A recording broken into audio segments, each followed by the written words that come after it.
Are you cheating your relationship with yourself, right? Are you cheating yourself? Are there parts in your life where you're selling out, where you are selling out and settling, where you're saying yes when inside you really feel no, where you're withholding parts of who you are so as not to shake, not to rock the boat too much, where you're settling for that illusion of security of a biweekly paycheck, deep stuff. And are we selling out on our soul level, mission level work? It all begins by understanding the mind. I want to be happy now. I don't care about the future. I want to be happy right now. You are not alone. You are never, ever, ever alone in this. It's helped my voice grow and given me freedom to be creative on my own. I'm Christina Barcy. Welcome to Be Bold, Begin, a podcast dedicated to you, the creative, the healer, and the innovator.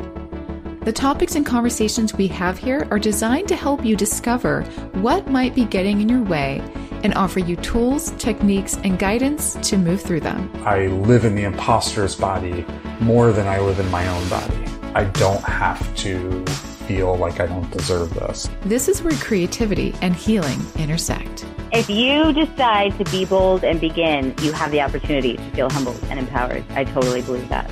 I'm a certified Kaizen Muse creativity coach, a certified Reiki energy healer, and an entrepreneur, artist, and presenter. I will share with you my experiences, my proven tools and techniques that helped me and my clients and loved ones shift and expand in the areas they most desired. This is a gentle and open space where you will hear how others are being bold to encourage you to begin your own journey or expand the one you're on. This is Be Bold Begin.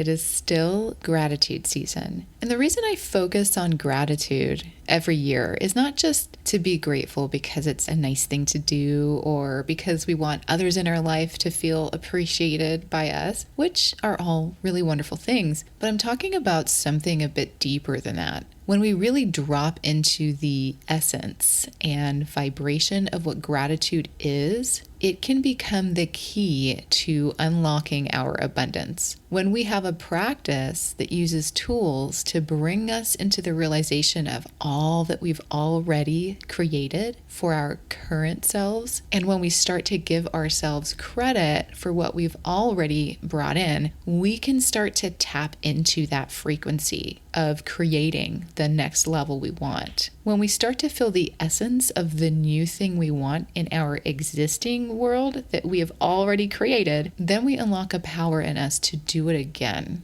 But perhaps on an even bigger scale because we want to grow, right? And if you're not sure where to begin your journey, how to start your process, then the program that I created for you called the Gratitude Bundle is really the easiest way to start to tap into the energy and practice of bringing in more and connecting with your inner knowing. That is going to be key. So just the way I built it is if you're just experiencing the course, if you're just going through the weeks that I prepared for you, then you are going to learn a set of tools that you can keep working with to create more shifts in your life. And of course, it is 70% off right now for the holiday season. So there's a link in the show notes to join. I will be there in the course group, just waiting for you to answer any questions that might come up along your journey with the course. So just click the link in the show notes for 70% off the course, and I will see you in the Gratitude Bundle.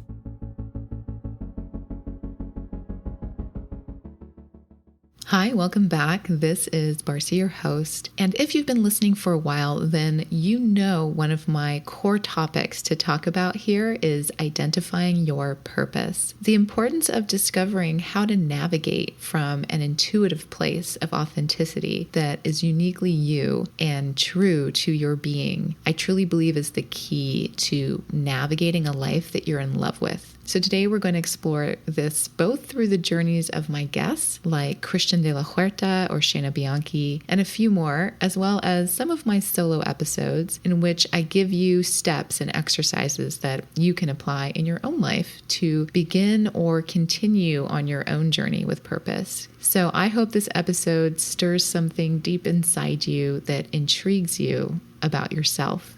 Enjoy.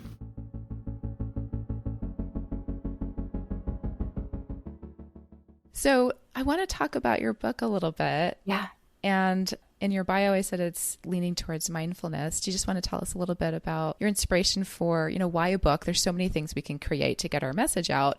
So I'm curious, why a book, and just a little more about what you're making. A big part of my shift happened in 2018 and 2019. And I've always written poetry, and I've always written. I will start this by saying I'm not musically inclined. I cannot sing very well. I cannot play any instruments. I wish that I could. I started getting downloads of songs and poetry as I was driving and as I was walking. Melodies would come into my head. And so that was what really kind of helped to crack me open and help me lean back into writing. I've always written short stories. I've always written, again, as I said, poetry. And so it started to become a medium that I was comfortable with. I paint and I draw. And so that's always been a creative outlet for me. But to write again was really special. And again, I've been writing blog posts and marketing slogans. And I had been writing so many other things that were not true to what I loved and what I really felt on the day-to-day. So it was really nice to kind of have that creative outlet. Throughout the course of that, I realized that there was a message to share in a really big way in and around mindfulness, which really kind of goes hand in hand with my podcast, Mindful Divine. And so it was sort of twofold for me. I love the idea. I love obviously talking to people. I love hearing stories. I love sharing stories. I think that there's something very special about learning from others and what,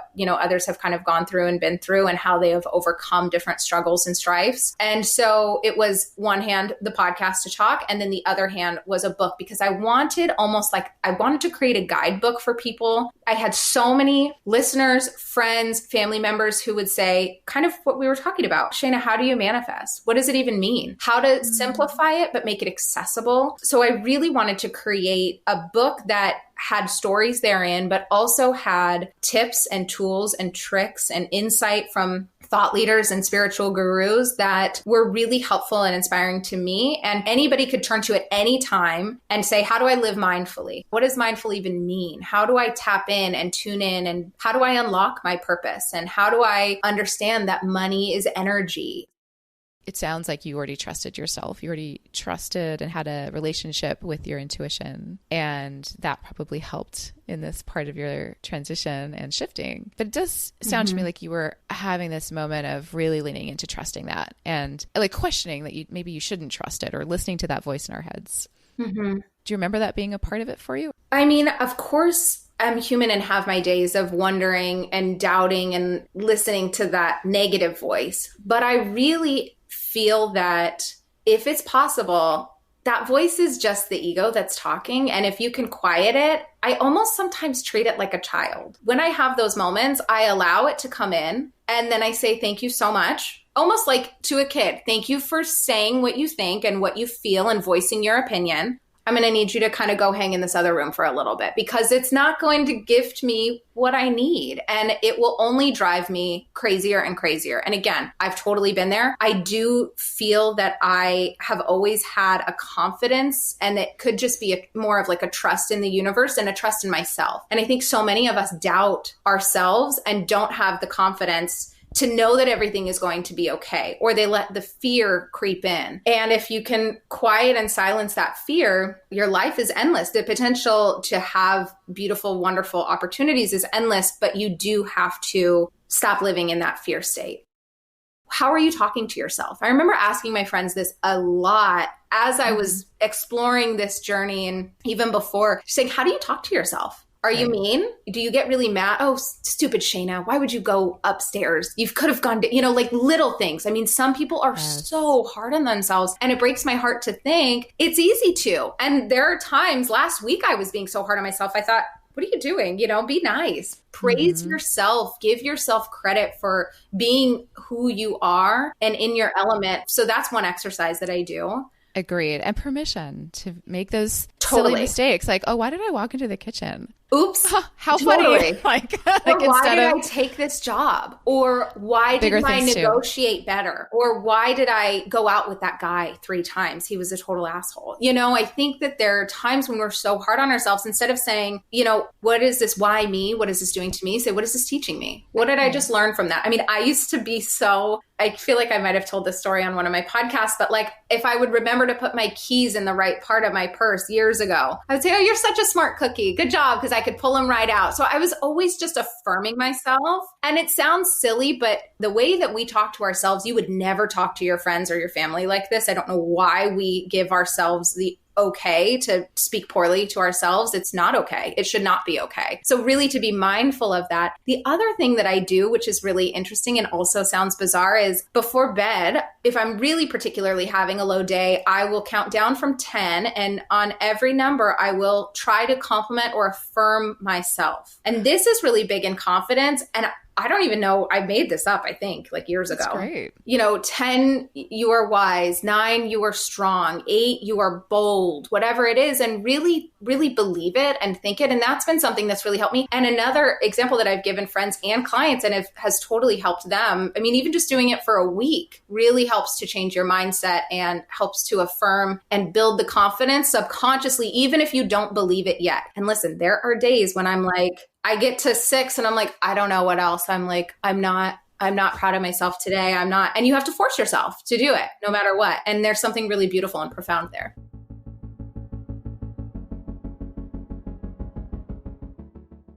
You came here already with a purpose in mind. You have an idea, you have a calling, you feel driven in some way, and you want to put action to it. And maybe you just weren't sure what action steps to begin with. But podcasting is all about the message. So you thought maybe you'd start here. And you're right. You're in the right place. You're right about all of that. Podcasting can be a great first step to put your purpose into action. And I want to take this moment to tell you that what you're doing, by the way, is incredibly brave to answer the call, to listen intently enough, to hear your intuition, just listening. That is big. That's a big, big shift already. And it's brave. And I want to personally tell you, congratulations for finding it, for doing that. You deserve to revel in that. It's not easy to hear those messages sometimes under all of the noise that is our lives. And it's much more comfortable oftentimes to just ignore them. But you are here. You are already here. And that is huge. I do hope you find space to acknowledge that and to acknowledge you. So for me, I remind myself all the time that I want to feel inspired, I want to feel free, and I want to feel at peace. And those are all tied to feeling safe and feeling grounded as well. So just to simplify, for me, for this podcast, for People Begin, I need to feel those things when I'm creating it. I want to feel inspired by the topics. I want to feel a sense of freedom in my creation. And in this case, that means being authentic to who I am and how I show up in my voice with what is on my heart to share. Feeling at peace means not feeling pressured or stressed from outside sources for me. And grounded for me means I need to feel solid in how I show up and what I'm bringing to you. Also, to offer grounding to any guests I might have on. I want to offer all of those things to them as well. Peace and a sense of freedom and authenticity and all of that as well to you, the listener. So those are benchmarks for me to keep showing up and to stay invested and to show up as my most authentic self. So all of that is non-negotiable. My mission ties in because of how I value holding space as well as creating safe spaces to share and become inspired or have shifts occur. Because one of my bigger purposes is to heal with creativity. And that is how I show up to this podcast. That is how all of those elements fold into each other. It's also how I show up when I consult, when I'm working with my clients. To me, that's a safe space for healing and growth. The whole process is very personal.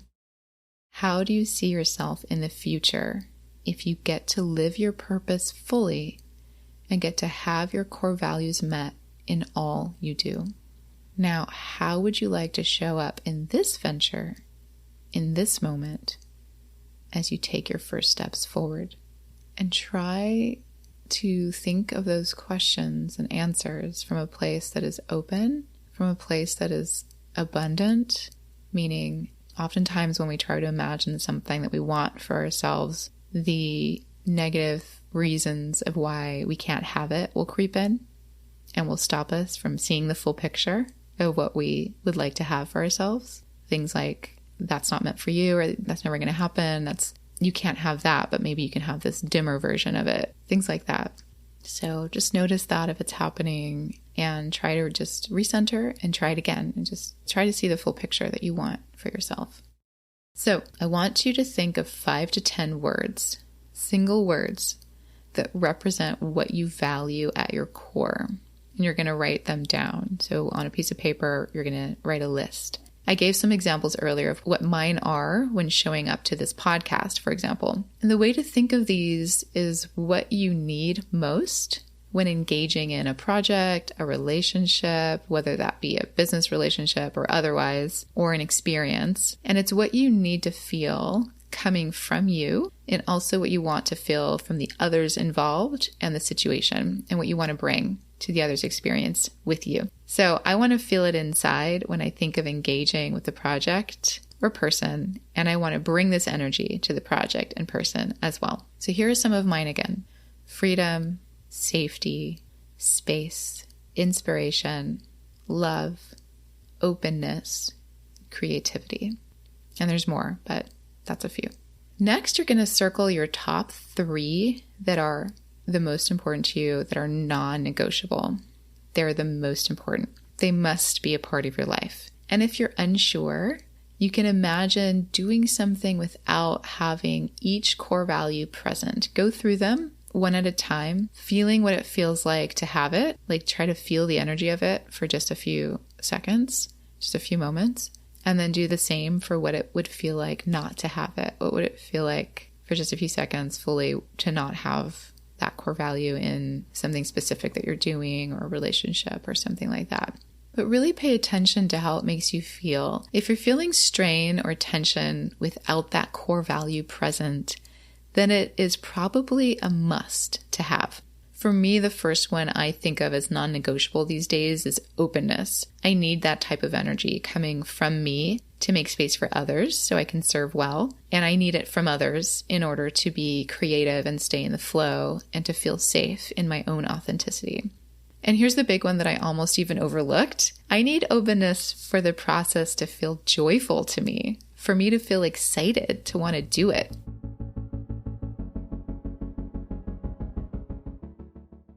So my upbringing had led me to believe that hard work is how we create anything. Nothing gets created without working hard. And I still work very hard, and it's hard to break that habit. It's difficult, and it's just sort of ingrained in me. So I have to remind myself all the time that I can still create from a place of joy and get everything done, etc. And the way I remind myself is by asking some of these questions. One of them is, where is the joy in this choice? Meaning there was a time where I'd chosen to do the thing in front of me, and asking myself in the moment, where is the joy? How can this have to become a get to? And what would it feel like to create from a place of ease and joy? So those are 2 questions. One is have to versus get to. Those are reframes. So oftentimes we were like, oh, I have to do this. This is an obligation. If I don't get this done today, then I'll miss the deadline and people will be upset, etc. Or for me, because I live on deadlines specific to releases around production, if I don't meet my deadline, then someone's show doesn't get released. So that's a problem, right? So it starts to feel very obligatory. And then I have to remind myself, okay, well, I get to work in this field. I made this choice. I created this company. I made this life for myself. I chose all of that. And I love what I do. I love it. But sometimes when I'm in the nitty gritty, it can be easy to forget how much I love it because I'm just concerned with what is right in front of me. So the reframe is when I'm telling myself in my head, like, oh, I got to get this next thing done, and then this has to happen. And what if it turned into, I get to produce this episode for someone. I get to listen to all of this wonderful information and get paid while I do it. You know, those are wonderful get to reframes. And the other question I asked was, what would it feel like to create from a place of ease and joy? So that's just a small question, meaning it doesn't have to be answered. Your subconscious mind will start to work on it for you, and your body will start to just take it on slowly if you start to ask yourself things like that on a regular basis, especially. What would it feel like to create from a place of ease and joy? Another way to say that is, what if what I'm doing right now felt really fun and joyful and easy? Now, you may need some shifts. Maybe when you ask those questions, the answers have changed. Maybe they're not joyful anymore. Maybe you do need a shift. So then you might ask yourself, how can I make this more fun or more joyful or easier? And that is if you still want to keep doing the thing. And if you don't, then you might need to ask yourself, what else can I do? How can I change? And that's a bigger path and a whole nother set of questions. But then you're starting a new process. So you'll be back at the awareness step 1 again. But that's a good thing because you will have something to pursue and you will know that maybe there's something even more joyful that you could be doing. The fact is we make more intuitive decisions and create in a bigger way when we give ourselves the freedom to do it from a place of joy. So it's important. You will have bigger results when you are feeling good about what you're creating.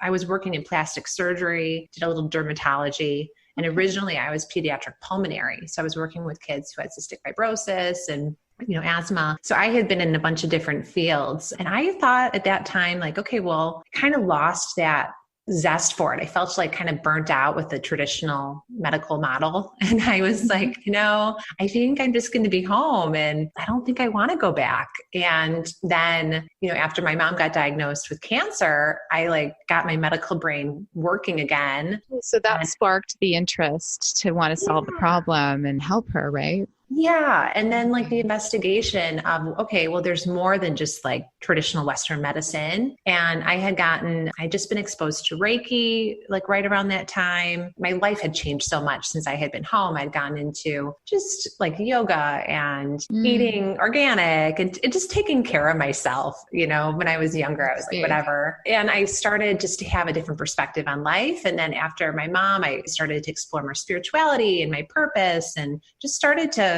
question, what am I waiting for? And what am I, all the things that I was afraid of, afraid of failing, afraid of being judged, afraid of looking stupid, all those things that people fear, right? Mm-hmm. They just didn't matter. When I looked at it in the big picture, who cares?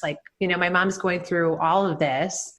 Who cares if I feel embarrassed or who cares if I go for it and it doesn't work out? That doesn't matter. What matters is that I'm putting myself out there. I'm trying to share my talents and discover and explore and make the most out of my life.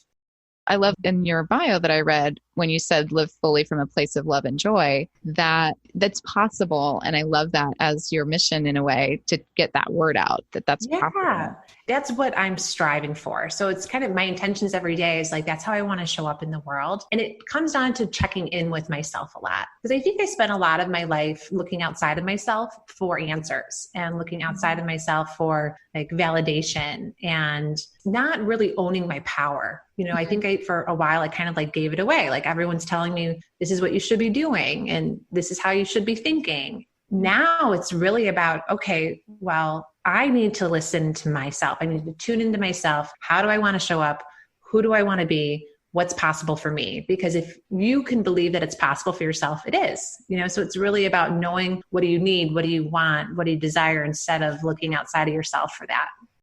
Why did you call it Live Greatly? What is the big vision for it? If you can share that with us. Ooh, I'll tell you my story about Live Greatly. So I was meditating and I was like, okay, what do I want for a name? And the number 11 just had meaning for me. And I was like, oh, I really like the idea of having something that has 11 letters. And I just had a meditation and literally that popped in my head. And I was like, let me count. I was like, oh, and I like that. And so that was it was that simple. And I was like, let me look and see if it's available. It's available.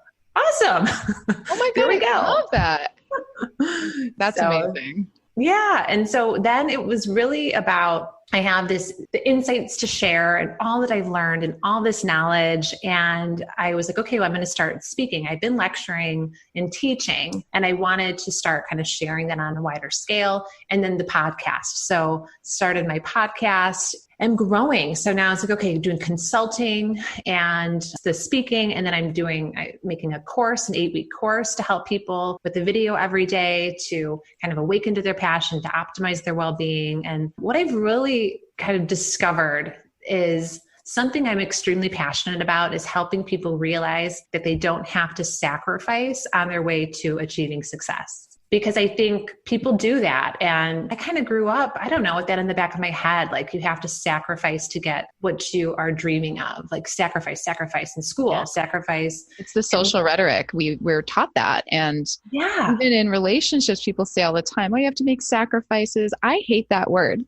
I know. I agree. I don't want to I don't think you need to sacrifice anything. I think you can collaborate. Yes. Yeah. So I'm sorry, go ahead. Yeah, no, I totally agree. Like that word, it rubs me the wrong way because I feel like, okay, but you're like, I guess maybe it's because I've felt burnt out and I felt depleted and I've experienced the flip side of that where I'm like, no, but that's not the way to do it. Because when you sacrifice and then you're depleted, then you're not showing up as the best version of yourself. Yeah, you're empty. Oh, you can't give. Right. So it doesn't make sense. And in the healthcare profession, that was ingrained in the training of, okay, like you got to sacrifice for your patients. Okay. And like, you've got to stay up, you got to do the night shift. You got to do it. Okay. You're going to have to work late. Like, you're going to have to sacrifice sleep. You're going to have to study. Like that idea of sacrifice, I think, is just in schools and then also with employees. And then on the flip side, working in integrative psychiatry, I saw so many people who were miserable because they had been sacrificing and sacrificing and sacrificing. And then they achieve whatever goal they were trying to achieve and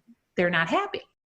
Yeah. So that said, so for someone who's feeling something that they want to change, maybe they really loved the idea of getting rid of sacrifice or finding a way to have what you want and still feel good and manage that. What would you suggest would be a first step to get started on that kind of path?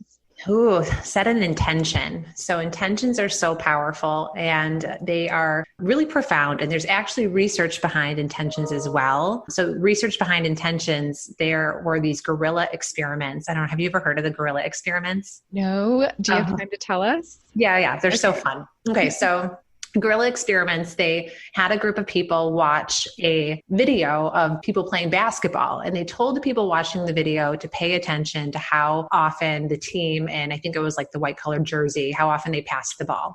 So the people watching the video had their intention. They were focused on this one thing. And in the middle of the video, someone dressed in a gorilla costume walked by. And I've seen the video, like I knew the gorilla costume was coming, but like it's a big gorilla costume. Like you would think 100% of the people would see it because it's like walks right through the video. And at the end, they found out they asked how many people saw the person in the gorilla costume. And it was only 50%. 50% of people missed it. But it goes to show that we miss a lot. And if you don't have the right intentions for yourself, for your life, you can miss a lot of opportunities that are there that you're just not looking for. So I would say start by setting intentions and kind of getting someplace quiet to tune into like, what are you hoping for? And if you're not sure, maybe it's clarity. Maybe you're hoping for clarity because if you set that intention, then it's going to be on your radar. Your brain's going to be looking for maybe it's the perfect book or that whatever it may be, but you're going to then have that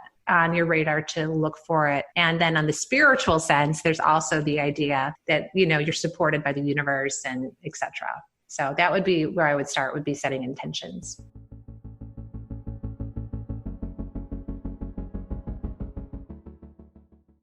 How do you start that awareness process? Because that's really the first step, right? Is understanding that we aren't aware of something, but you don't know what you don't know. Right. So how do you there's so many ways we could talk about this, but I'm curious what your thoughts are on that. Yeah, well, I think you said it. It starts with self-awareness. We can't do anything about what we don't see. Right. And a lot of the stuff is subconscious. Mm-hmm. So that's the first step, is becoming conscious of why we do the things we do and why of the patterns that sometimes we think we're reacting to a present situation, but it actually goes back to childhood and some choice that we made about ourselves that is still having an impact upon ourselves. So for example, like I come across this one a lot. Say that our parents got divorced at a young age when we were at a young age. And we didn't have the perspective to understand what was going on in the relationship or understand how their parents were taught about relationship and their parents before that. We didn't know what conflicts our parents were dealing with or why they got into a relationship in the first place or, their brain biochemistry, any substances that were present. We take it personally. Right. And maybe we misheard something. Maybe one of our parents said something in a moment of overwhelm and we took it on. It became part of our identity. So how could daddy leave me? Doesn't daddy love me? How could he leave? Or mommy? And it had nothing to do with us, but we made it about us and we took it on. And then that becomes part of our identity. And as long as that is in there, and because it's such an intense thing for a little kid, we cover it up, we suppress it, and we overcompensate for it, which explains perfectionism. Right? We have to overcompensate and prove to the world and to ourselves that we are good enough, that we are worthy. And I know that one from personal experience too. So it all begins by becoming aware of why we do the things we do. And that's why I spend that much time in the beginning of the book. And I designed the book to walk people by the hand. It's stuff that is not easy to see. It's simple to understand, but it's hard to see in ourselves because by definition, there are blind spots. And there's stuff that we have, in some cases, spent a lifetime running away from and numbing ourselves out, not to look at and not to feel. Right? It's hard to feel like we're not good enough. It's hard to feel that we're not worthy. The most tragic part of those beliefs that we take on in childhood is that they're not true. Yeah. They're just misunderstandings of little minds, of young minds that didn't know any better. Yeah. So the only way to freedom is we have to have the courage to go within and to look ourselves and to face those inner demons. And it is difficult. Yes, it's nothing short of heroic. And it is so worthwhile to do that work because the reward is freedom. And such a profound sense of self-love and self-acceptance that is hard to convey. And like you said, to wrap it all up to what you said, it goes back to self-awareness. That's the first step. Self-awareness leads to self-acceptance, which leads to self-love. It sounds like you had a really big opportunity to develop a relationship with yourself early on. Yes. And I relate to that from a creative standpoint. I was more interested in making up my games than looking to an outsource, even television. I was very picky. I still am about what I consume. I'm not so interested. I'm more interested in ideas and creativity and being imaginative. But I think that helped me really learn more about who I am. And it sounds like you may have tapped into that really early on. Yeah, for sure. And I did a little bit of reading about you and your second generation immigrant, in your case from Hungary, but also another communist country. Yes. And then I also read somewhere in your writing somewhere that you were identified as introverted, which so do I. There's a book called The Introvert Advantage. And, the way that they define introversion is that we process things internally before we speak them. Yes. Whereas an extrovert is actually figuring out what they believe and how they think as they're speaking it. And I think that's what you're talking about. For me, it was, yes, I had a very rich internal life. And I had to face some existential questions from a young age. And at the time, it was painful. And, trying to find a place for myself, as I knew from a young age that I was gay. And so trying to find a place for myself in the religion that I was trying to serve, I had this part of me that wanted to be a priest at the same time that I was being told that I was going to burn to hell for eternity. So tough time. My adolescence was probably one long depression with suicidal fantasies. But the upside of it, the silver lining, is that I had to face myself and ask the really profound existential questions, which I think most of us have to ask at some point. Like, who are we and what are we doing here? And what is our relationship to this thing we call life and how quickly it goes? And what are we going to do with this little time that we have on this tiny, tiny pebble that carries us through space at thousands of miles per hour? So I'm grateful for the pain and the alienation because it deepened me. And it also gave me the ability to feel compassion and to empathize with other people's pain. Do you feel like the idea of being authentic was always available to you? Or was that something you had to work towards connecting with, finding authenticity for yourself?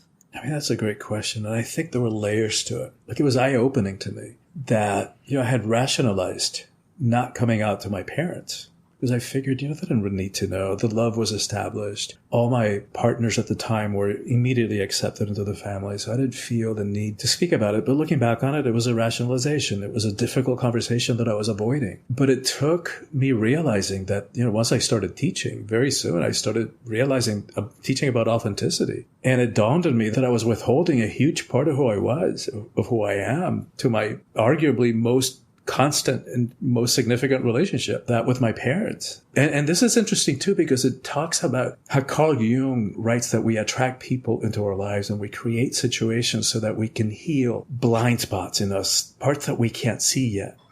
So in my first 3 relationships, there was a pattern of me getting cheated on. And I didn't find out until after the fact. And it wasn't anything that I was doing. I wasn't stepping outside of the relationship. But once I started teaching, and once I started realizing that I wasn't out to my parents, it dawned on me that I was cheating my most significant relationship, that with my parents, because for years I had monitored what I was saying, sometimes withhold information or outright lied if they asked me, what did you do this weekend? And so in a sense, I was cheating my relationship with my parents. And here's the amazing thing about how this stuff works. After I came out, to my parents. So that cheating was done. That was like the only area in which I was cheating. Once I came out, when I did that, I was in an ashram, I was in a spiritual community. But after that phase, when I got in my next relationship and every relationship since, I've never been cheated on. It's never been an issue. Wow. That's like deep subconscious healing is what it I feels like to me. Yeah. I I think that's a great story. I appreciate you sharing it and being forthcoming with that moment in your life, because I was just right there with you when you were telling the story and in knowing that feeling of not being truthful. And I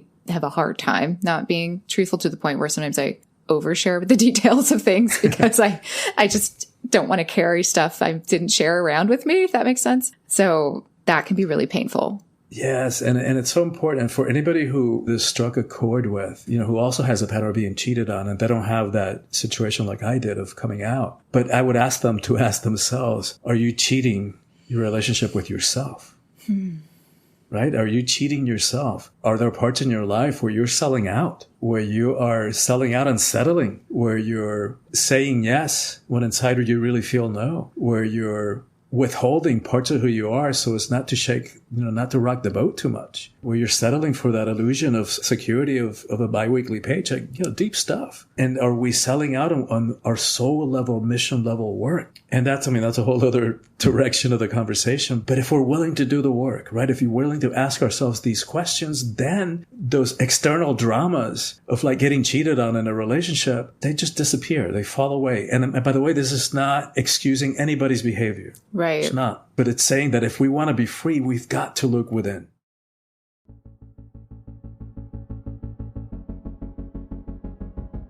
Thank you for listening to Be Bold Begin. We hope that these episodes inspire and empower you to take your next steps in your own intuitive journey towards a life or business that feels clear, authentic, and aligned. And if you're ready for more tools and guidance like courses and free events, then I'd love to invite you to my new Intuitive Creators Academy and Collective.